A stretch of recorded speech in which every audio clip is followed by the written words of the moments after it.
Hello everyone, and welcome back to Deltarune. I said I was going to do this video a long time ago, and you know what? I did do it, but then I lost it to a computer update, changing my audio settings, so I had no voice over it.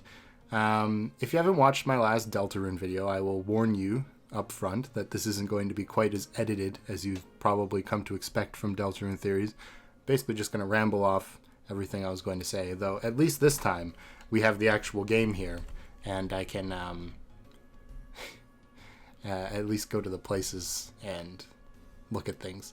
That isn't to say I don't have a script. I do have a script right in front of me here. It's more like a plot skeleton, you might say, so that I don't miss anything, you know? So let's start by talking about the topic of this video, which is essentially, who will the secret boss for Chapter 3 be?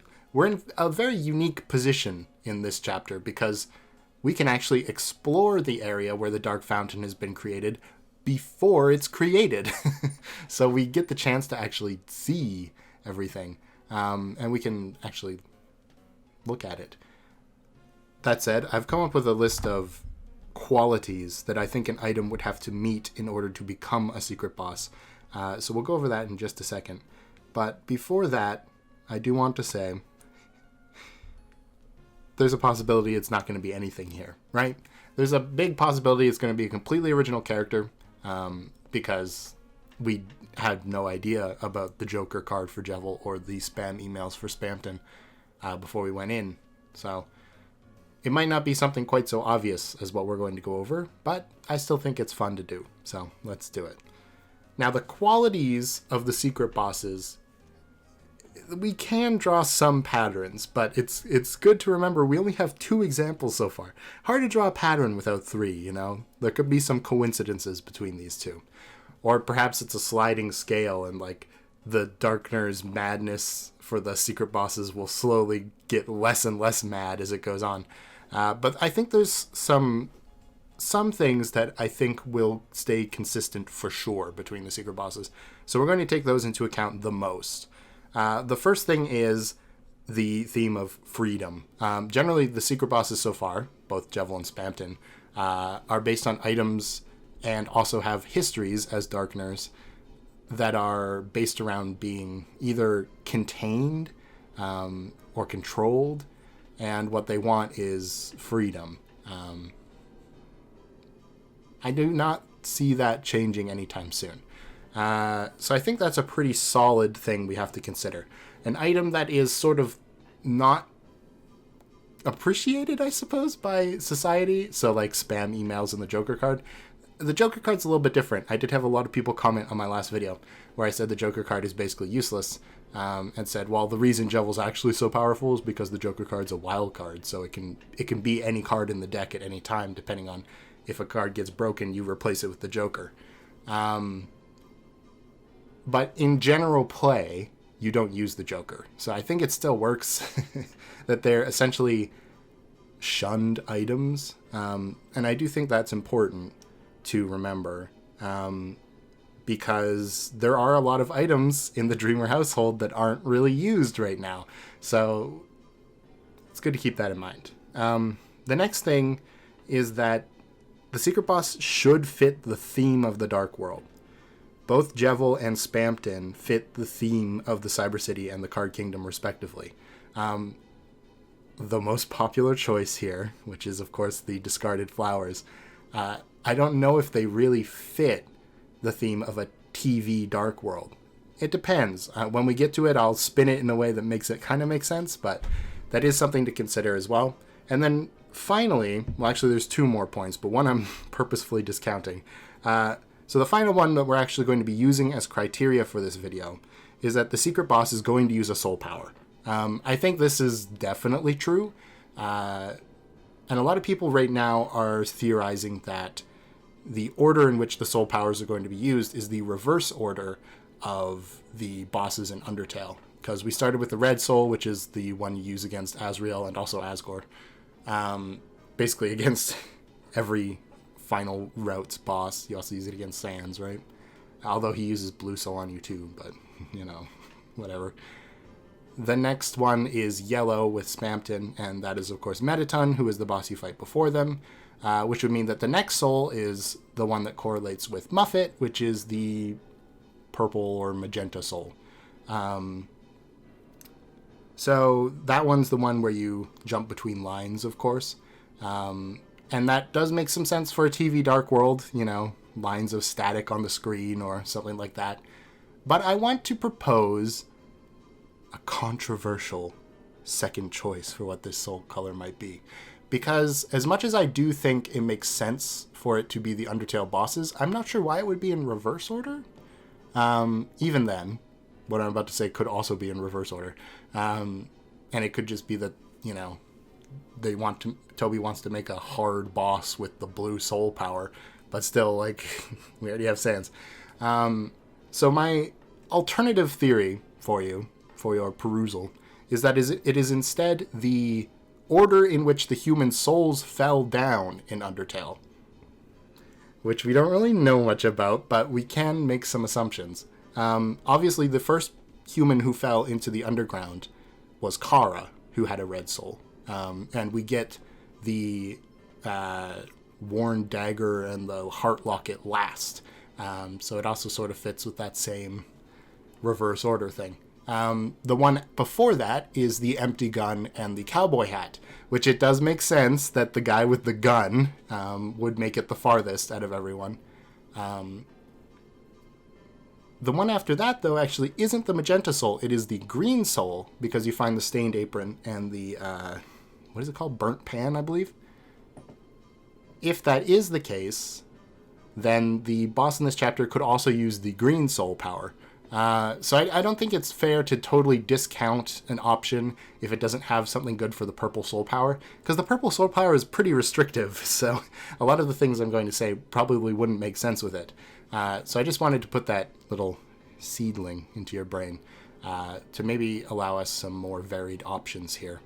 And then finally, the Shadow Mantle. Sham says in Chapter 2 that without the Shadow Mantle, we will not be able to defeat the next secret boss.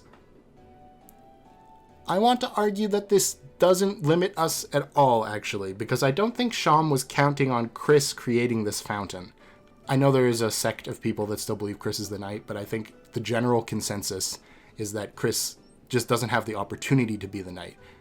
Even though they created this dark fountain, they don't have the opportunity to have created the computer lab dark fountain because they were, in the dark world already. So if that is the case, there's a good chance that Sham is counting on the knight making the dark fountain somewhere else, which is going to actually be Chapter 4, which would give us time to actually get the Shadow Mantle and then not be screwed. You know what I mean? So I don't want to discount anything for that, like that it would be an electric boss or a holy boss, because that's what the Shadow Mantle reflects against. Although, it is a TV Dark World, there could be electric bosses here, and Chapter 4, that really makes it seem like it could be the church with holy powers. But then again, would you really need the Shadow Mantle for 2 of the secret bosses in a row? I don't know. Regardless, for the time being, I'm just going to discount that specifically because we don't know. Now, there are a few options here that I want to talk about, but let's start with Azrael's junk. And no, not in the way you're thinking. I'm talking about this.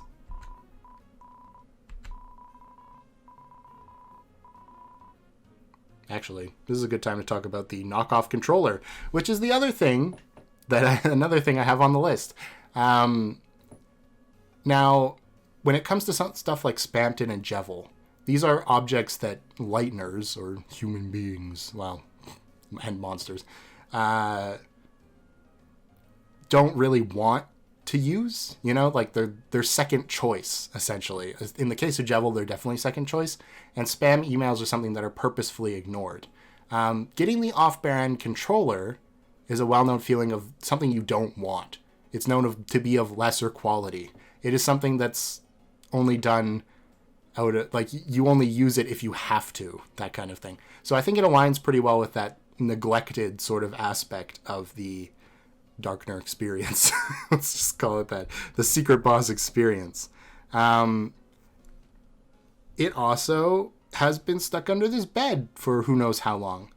So there could be an aspect of being lost or trapped.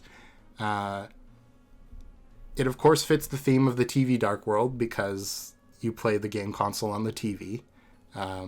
So there's no real problems there.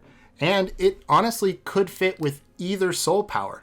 It could fit with the purple one because it's got a wire, and with the green one because it's got like stuff like the D-pad for the 4-directional blocking that the green soul uses. So I think it's honestly a pretty good option that I haven't seen a lot of people talk about. The only problem with it is that it's all the way up here in this room, and we'll talk about that when we get down to the living room later. So for now, I was actually thinking more along the lines of like the stuff in here. Now, I didn't know this actually until I watched a video, but this item actually changes depending on which save file you're using, which I think pretty much disqualifies it right away. I did think the torn sweater could be, and like this also, they all expired, so they're useless. It could have been a good option. However, because of the fact that it changes between save files, I wouldn't really think it would be used, because then you'd have to make 3 different bosses, which I don't think is going to happen. Oh, we're not going to look on the computer yet? Oh, well, I just started the game from the beginning to do this because it would allow me to actually look at everything. But on this computer in chapter, I think the end of chapter 1 then, is what looks like an unfinished game design from Azrael, which is a reference to the God of Hyperdeath Azrael form, which is the pacifist ending boss from Undertale. I don't think this is a good option either, personally, because I don't think it's going to be a direct reference to Undertale, which is also why I'm a little sus on the flower thing, but we'll get there later. But it is something that is unfinished and was not finished purposefully by a Lightner, so it has technically been discarded. It's still there, like it could eventually be finished, but Azrael hasn't worked on it in probably a number of years. It is something that is purposefully being ignored. And it is on a screen, so it sort of fits with the TV Dark World. The soul power, of course, could make sense with purple or green because it's a computer. You could do pretty much anything there. But we also just had a computer Dark World. I'm not really amped up on this option, but I did want to cover it because it is something that's here. And I don't think it's going to be anything of Chris's. I don't think it's going to be the wagon with the bird cage. Like, yeah, the cage and freedom obviously related, but I think that's more so to tell us about Chris than it is for a secret boss. And then there's the question of if anything up here could even be in the Dark World. But again, we'll talk about that later. Let's look at the hallway. Well, we got the mirror. That's not going to be anything. There are crayons in the drawer. Their labels have long faded, and there's no green. The green crayon is missing. Maybe it's under a desk. Maybe it's under the couch. Regardless, it is a lost item that has been abandoned in the darkness or whatever. It is being ignored. So that sort of goes along with the freedom and the ignored thing. It could fit with the TV Dark World, because it could be like a children's show type vibe, you know what I mean? Where there's like crayon drawings and stuff like that. The soul power, now if it is a green crayon and it is the green soul, hey, there you go. And it could, I guess, just draw lines for the purple soul too, though they'd be green lines. I don't know if you want to do that. A lot of people liken that the green crayon could have something to do with Rousey, because Rousey kind of looks like a green crayon if you like squint hard enough. If that's the case, then this probably is not the secret boss, but it is something you got to think about because it's probably lost in the house somewhere. So it could come up in the Dark World, even if it's not the secret boss itself. Tails of snails. Snails do not have tails. Can snails help your garden? And a signed copy of the History of Humans and Monsters. Isn't there a line about how to draw dragons? Isn't this where you get that?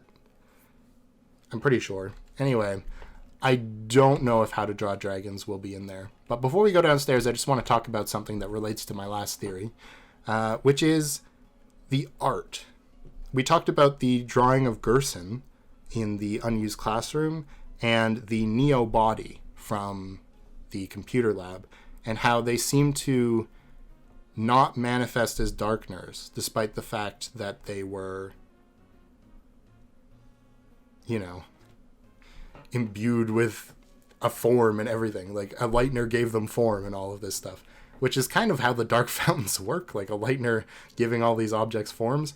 So it does seem like there is, again, plenty of options for another drawn item by a human, like a created item, whether it be the unfinished game, something to do with the How to Draw Dragons book, the green crayon, something like that exists in the Dreemurr household. And we could see a third option of this. And I still theorize that perhaps the shadow crystals come from these creative endeavors, like it is crystallized Lightner creativity, which is why Darkners that have them have so much more power, because they are imbued with power closer to that of a Lightner.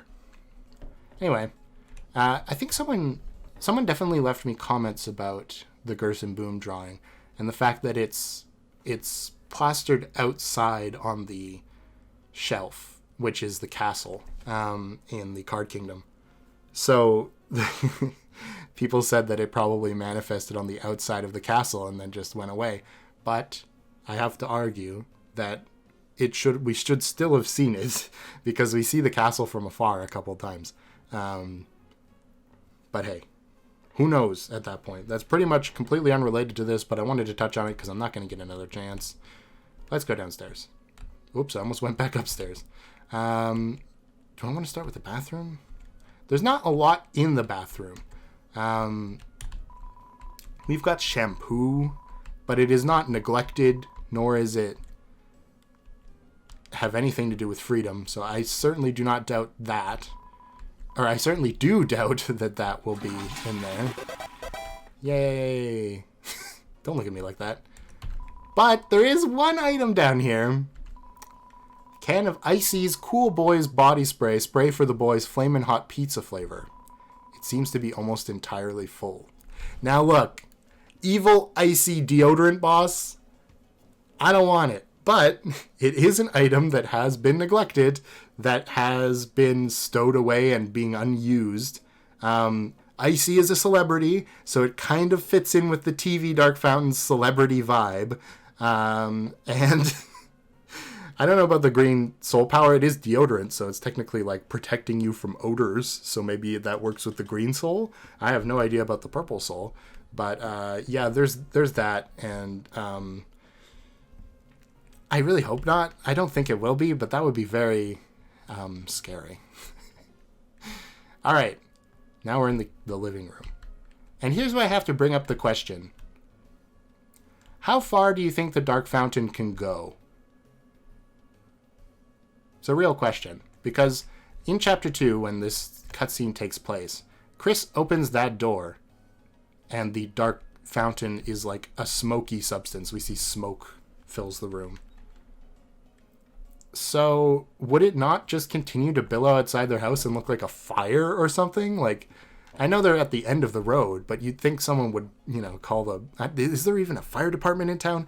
Anyway, sure, the police are there, but, Undyne's not responding to calls and all this stuff. I guess it's nighttime, so people might not see it until the morning. Regardless, would that not create, infinite darkness, technically? I don't feel like that makes a ton of sense, that it could create infinite darkness. Because we know when we open the doors after the Dark Fountain is formed, it's not still like that, right? It eventually stops and, condenses into the Dark Fountains we see, which, absorb the light out of the room and cast darkness. So I have to wonder, how far can this Dark Fountain go? Can it even cross this barrier? Or is it literally contained to a single room? Because, assumedly, the kitchen is somewhat sequestered from the living room. Like, we can't see the other half of this room. People have brought this up before.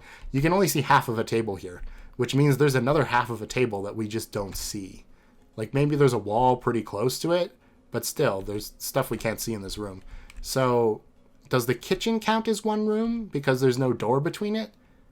And then if the kitchen counts as one room because there's no door, would the upstairs not count as part of the same room as well? How big is this dark fountain going to be is my question. Because it would seem weird to me to include the hallway, which barely has anything in it other than, I guess, a cactus, which we know there is going to be a Wild West themed area in the Dark World. So maybe that's some evidence that the hallway up here is actually going to be included in the Dark World. But I don't think it can go past doorways, for sure. So what I'm saying is, as much as I love the unused controller, and I'm afraid of the icy, flaming hot secret boss for the boys, I think it's unlikely that they're going to be actually used, because I don't think the Dark Fountain can go through doorways. That said, this room is definitely more possible. I'm pretty sure the Shadow Men are those little guys in the window, which, if you don't know the Shadow Men, we saw them during Spampton Sweepstakes. They're these little gangster dudes. A lot of people said it might be Azrael's jazz CDs that are making that, but I have to reiterate, I don't think the Dark Fountain can go through doorways. So I'm assuming it's these little guys. I have no idea what they are. Like, no clue. But they're here, so we can talk to that. I don't think... This could also be what creates the Shadow Crystal in the Dark World, but I guess photography is still creative. I'd argue it's slightly less creative in this case because it's literally just a family photo, but that could bring something weird into the Dark World. What I really want to talk about is something that's not here right now, which is the unfinished pie. When we sort of interrupt the pie making scene by slashing Toriel's tires in the ending of chapter 2, that means that the pie is left, I think, on the counter even. I think you can see it in the Toriel scene, but she might have put it in the fridge after that. Regardless, the unfinished pie, I think, is an interesting choice because it was left unfinished, which is purposefully ignored, then confined inside the fridge, likely, which means it is, like, trapped, and there's that theme of freedom. And much like this Dark World, it was something that hasn't been around for very long. So it'd be interesting to see the take of an item that was so recently made, you know what I mean? Because everything we've seen so far has been very old. The old laptops in the computer lab and the unused classroom is just stuff that's been sitting in there for years gathering dust. So it'd be interesting to see the perspective of a Darkner who was literally just made, and see if it maybe lines up with Ralsei, maybe. But it also fits somewhat with maybe cooking shows on the TV theme, maybe. And the soul powers, I'm going to be honest, I don't really know. Maybe you jump between line to line of filling in the pie or something like that. I really can't say. I don't think it's a super strong choice, but I'd be surprised if the unfinished pie didn't show up somewhere, because it was such a big part of the ending of chapter 2. So, you know. Maybe there's just a giant pie in the overworld and Susie gets to eat it all. We can dream. Next up is this. Somehow, it's emitting a pleasant floral scent. So, we know Asgore keeps bringing Toriel flowers, and Chris gives them to Toriel, and Toriel throws them in the trash. This is an item that has been shunned and is not being used for its intended purpose, that was then confined inside of a garbage can. So those are easily checked off the list. It could use vines for the purple soul power, the lines that you jump across. Or, you know, it could use something else for the green soul power. Something I haven't brought up yet is the fact that the green soul power in Undertale actually uses one of Undyne's spears. This little blue squiggle that you use to deflect Undyne spears is a spear that she gives you so that it's a fair fight. And we know that Undyne is actually going to show up in this Dark World, presumably. It could be Napstablook, but I think that's more unlikely. That Napstablook would be on call at like midnight, and that Toriel would be okay with Napstablook being here. I think she'd want Undyne, probably. Anyway, if Undyne is here, Undyne might be able to give you a spear, which means the soul power thing wouldn't matter at all. But hey, it's sort of a off-topic little rant there. The thing that I sort of alluded to earlier that kind of makes this tough is the TV theming. Because it doesn't really make sense for a TV Dark World to be all about TV shows and channels and stuff, and then you just have flowers. But I think it is interesting that it is a bouquet of flowers, because sometimes when you do a performance, which this Dark World does seem very themed around performances, you've got a green room, and Mike sort of sounds like, I know we don't know about Mike or Tenna or whoever the TV guy is, being this final boss of this area, like the main boss, like Queen and King. We don't know that's true, but there's a lot of, not very profound evidence that has led a lot of people to believe that that is true, including me, that the TV itself will be the final boss. If that is true, he sort of seems like he might be some sort of actor. Like, he don't believe anything you see on TV, Spamton says. So, a bouquet of flowers that might be, thrown to an actor after they do a good performance, or just given to an actor, that could actually work. It just depends on how the TV Dark World is presented.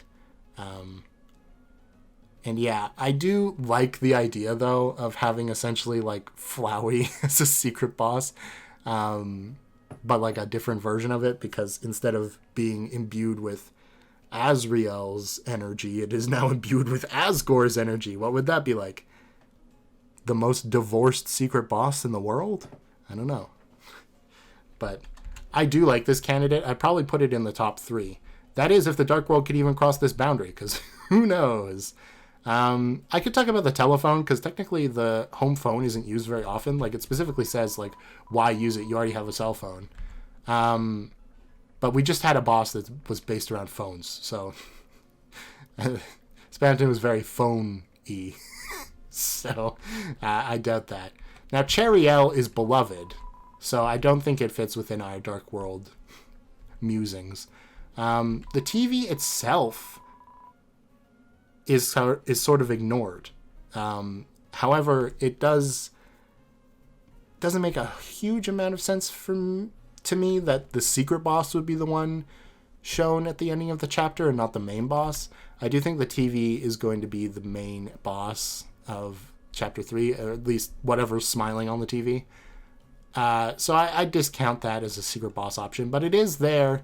It obviously fits with the theming of the Dark World, and like I said earlier, scan lines for the Purple Soul make a lot of sense. So if the TV itself isn't actually the main boss of chapter 3, then it could be the secret boss.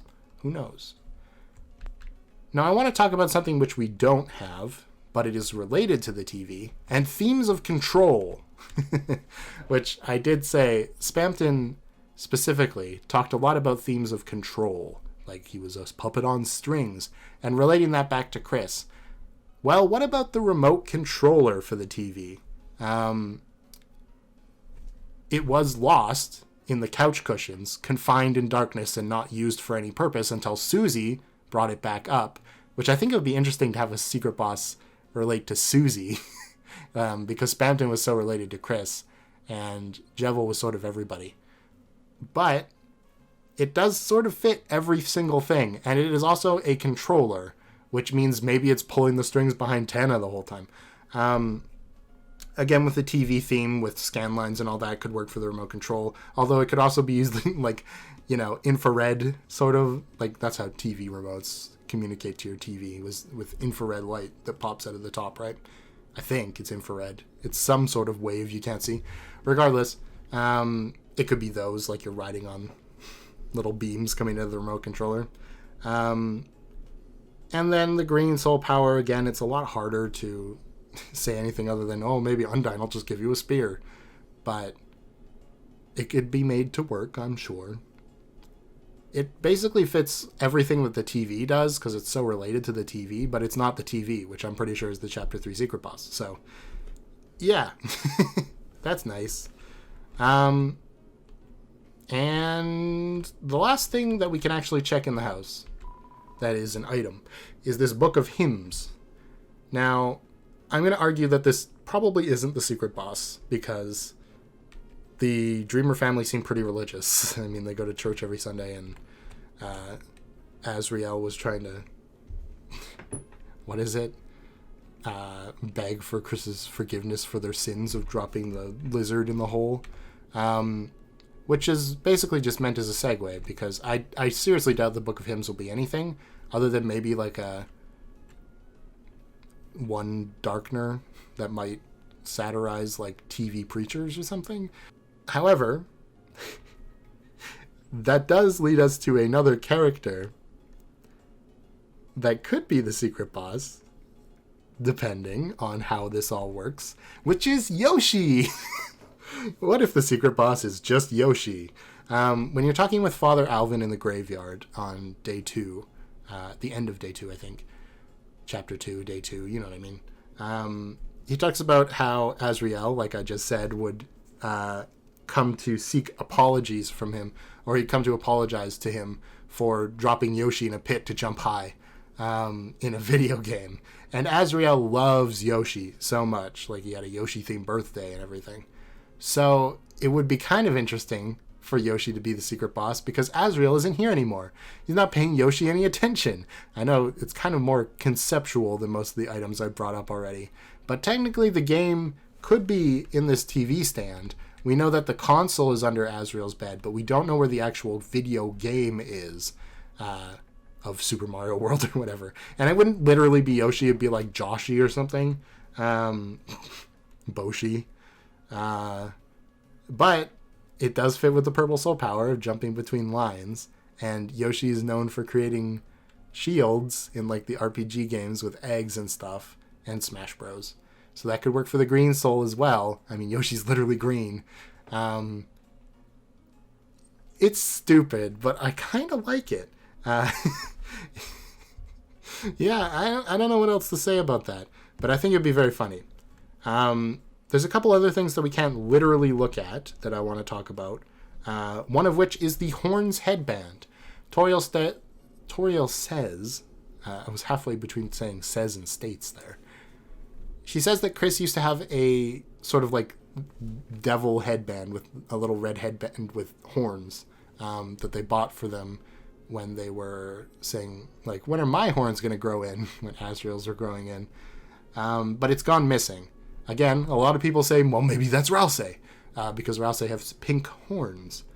But there is a case to be made that it could be lost somewhere in the Dreemurr household. That makes a lot more sense than it being anywhere else, probably. Although the school would probably be the second best place. And if it is lost in the household, and it is not being used for its intended purpose, we could see like a dark Ralsei as the secret boss, or like a dark Chris even, which would be very interesting. Although I'm mostly just saying it because it would be cool. It doesn't really fit with everything I've said so far. Like, yeah, Chris and themes of control and freedom, that's easy. And it is a lost, forgotten item that is probably trapped under some shelf somewhere. So there's that, but it doesn't really fit with the TV Dark World. I have no idea how it would work with the soul powers. Like, it's a cool idea, but that's about it. 2 more things. Nope. One more thing. One more thing. And this is the most ambiguous of them all. Because it's not an item that we can see. This is my best guess for what the secret boss might be if we don't know it yet, essentially. Like I was saying at the start of the video, if it is an item that we have not seen yet, this is my best guess as to what it might be. And that is early morning TV programming. I know that sounds crazy, but hear me out, okay? someone posted a theory that the reason why this TV Dark World has so many varied locations we've seen so far is because it's literally switching programs throughout the day. So like the weathers, for example, which is what I'm calling these two weather forecast enemies that we saw through this Phantom sweepstakes. It could be that the weather channel comes on early in the morning as time is passing in the real world. And so now you're faced with these weather forecasters. If that is the case, then maybe the secret boss, because the secret boss usually shows up at the end of the route, right? Maybe the secret boss is like early morning cartoons or something. Programming that most people don't watch because they're sleeping. So it is purposefully ignored. And it is a TV program, so it fits with the scan lines thing, and it definitely fits with the setting. Yeah, I don't know. It's hard to talk about because it's so ambiguous, you know what I mean? Like, that could be anything. But I do think it's something to keep in mind that if the TV Dark World is actually moving as the channel keeps changing, not literally changing the channel, but like the programming on the channel that whatever the TV's on keeps changing as it goes through like the late night programming to the early morning programming, that the secret boss could be something that's just an ignored TV show. Because I think that would be interesting. But yeah, that's pretty much everything I've got for you. This was every single option I could dig up that makes a modicum of sense to me. I've probably forgotten something. I'm far from perfect. So if there's something I did manage to forget that you think is a very important item to check, like, I don't know, maybe there's some the cinnamony batter on the stovetop, or gingerbread monsters and gingerbread humans, and you have a compelling argument for why any of this stuff might actually be the Chapter 3 secret boss, then let me know in the comments. And yeah, that's pretty much it. I hope you enjoyed, even though this was basically just me rambling for how long? How long have I been recording? Oh, only 37 minutes. Not too bad. And yeah, let me know if you have any thoughts. My next Deltarune video, again, it probably won't be for a while, sorry, but these take me a while to conceptualize. I have to write all this stuff down and think about it. The next one I'm going to talk about is determination in Undertale and Deltarune. And I'm going to pose this as a question to you now, so that maybe you can tell me what I'm missing. But we believe that determination is a power derived from the soul, right? Human soul, in fact. But in Chapter 2, this happens.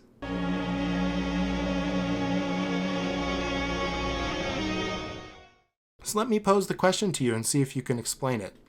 How is Chris able to create the Dark World in Chapter 2 without a soul? Okay, thanks for watching, everyone.